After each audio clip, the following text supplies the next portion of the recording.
So hi and welcome to another Tech Tuesday. Today we're going to be taking a look at the Logitech G640 mousepad here. So we're going to go through a few different bits on this mousepad about the quality, the price, the surface type, and just give you some general ideas of what I think of the mat. So stick around so you hear all this. If I mention anything in this video, I'll put the links in the description as well. So the mat itself is finished in this charcoal black surface. It's a cloth surface, and then it's laid on top of a rubber surface that's blue with some like little notches in and out of it to give it a bit more of a grippier surface on your desk. It comes with a logo in the bottom right of the mouse pad to show it's a Logitech pad, and it's also a large low profile mat here. So for the price of this mat, it's good quality. I paid $22.99 for it in the sale. It's $34.99 UK pounds normally, so around $35 US. It's still at that price now, so go check it out if you want to pick up this mat soon as. The cloth is well bonded to the mat. I didn't find any bunching at the front of the mouse when I was applying pressure and moving around. It was really good on that kind of scenario. It certainly didn't feel like it was moving at all either on the desk. The only real concern I've got with this mat is that it's got a bit of fraying on the edges already from where it's been cut from the machine. I do feel, because it hasn't got a braided edge, although I do prefer not having a braided edge, that you might eventually get some fraying here. But the good news is it's covered by a 2-year warranty, so if it does fray, you can just send it back. So one of the things I find with cloth mats, and the reason why I've not been using them for a while because I'm using a hard surface, is that they get dirty really easily. And I've got 5 cats that are sleeping on it all the time, but it can become a bit of an issue and I've got to clean it all the time before I use it. So I've cleaned this twice. I've had this mat a month, and as you can see, it's in pretty nice condition still.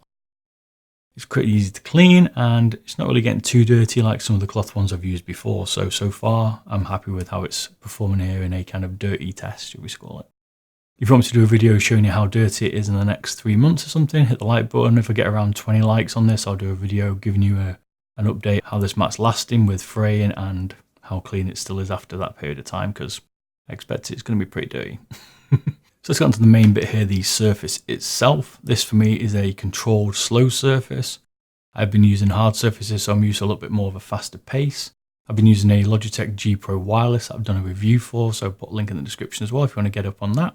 And what I found is it probably is a little bit slow for me. I've ordered some new skates for my G Pro wireless because I want it to move a little bit quicker. But from other cloth mats that I've used, this is not significantly slower than other ones. It just feels that for me, I could do with a little bit more pace. One of the things about this surface is it's only 3mm thick. So what I found, and this is what I like about it the most, is that it doesn't dig into like the bottom of your wrist.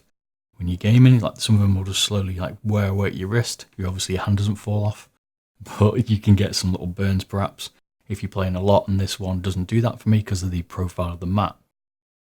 Now, some of the things you might be concerned about with the low profile of the mat is, does it have enough give in the mat so you not feel like you're hitting on a hard surface? And this is probably, to me, the perfect depth. It gives you a little bit of cushioning against the desk. It doesn't let you, it doesn't let the mouse dig in when you're pushing quite hard on it against the sides, which some of them do. And, it's a nice surface. It's hard to show you what the cloth is like on this because the camera basically have to be sat next to it and it can't get that focused. The texture on here is quite a close, smooth cloth surface. Again, it's very similar to what the ones I've used going forward. The only concern I have with the surface is the logo from Logitech, and that if you do use the bottom right hand side of the mat, which I don't luckily, you're going to find that it changes surface because it's like a rubber painted on logo. And it would have been nice to see this logo on the base of the mat rather than on the top, trying to show their branding off, which I get what they're trying to do. But I do feel it could impact some people who use that area of the mat. So getting onto the size of the mat here, I've been after a larger mat. I've been using the Razer Hyperflux Fly, and I was finding I was going slightly off the edges there, and I wanted a larger mat, which is why I've got this Logitech one. And the size of this mat comes in at 400mm in height, 450, although they say 460 in length, and it's got 3mm of depth. So overall, this is a class as a large mat, probably the larger mouse mat you would have until you go into like the full length ones that you can put your keyboard on. But for me, if you've got this space, then this is the mat probably you want this size. Now, if you don't have that kind of space, it does come in another size, which is the smaller version. And that one comes in at 280mm in height by 340mm in width by 3mm high.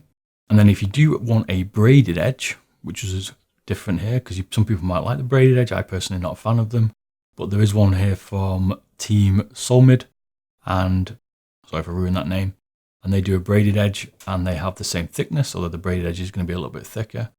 My only concern with that mat is the logos all over the mat, pretty much 3/4 of the mat, and I'm not sure what material that's going to be made of, whether it's part of the cloth itself so you don't notice, or whether it's like this Logitech logo where it's going to affect the reflection of the sensor. So let me know what the test you'd like me to do on these mats, if you want me to show you some kind of movement on these mats to give you an idea of what it's going to be like. The tracking on this thing was perfect. I've been using it really well here, playing Call of Duty. Love it. No issues whatsoever with the tracking here. So what do you get in the box? Well, the box is pretty cool. It's like this weird hexagonal kind of box. Really like it. Other than that, you get a mouse pad and you get a manual. You don't get much else. The mouse pad is rolled, which you would expect, which every single cloth one I've picked out is rolled. Does it cause a problem in terms of, is it curving the edges up when it comes out? As they all do, they do all curl, but this Logitech one flattened out really quick, or within the hour or so, or a quick roll the other way. So my conclusion here for this pad is, if you can get it for $22.99, it is a really good mat to buy. It's really bargain really at that price. I'm certainly liking the surface. I like the quality of it. I like the size of it. My only concern is the fraying of the edges and the logo on the bottom. Overall, I definitely would recommend this mat. If you're after a cloth mat, this is the one probably I would definitely say get. So I hope you like this video. Don't forget to like and subscribe. Check out my other series, and I'll see you all again soon. Thanks a lot. Bye bye.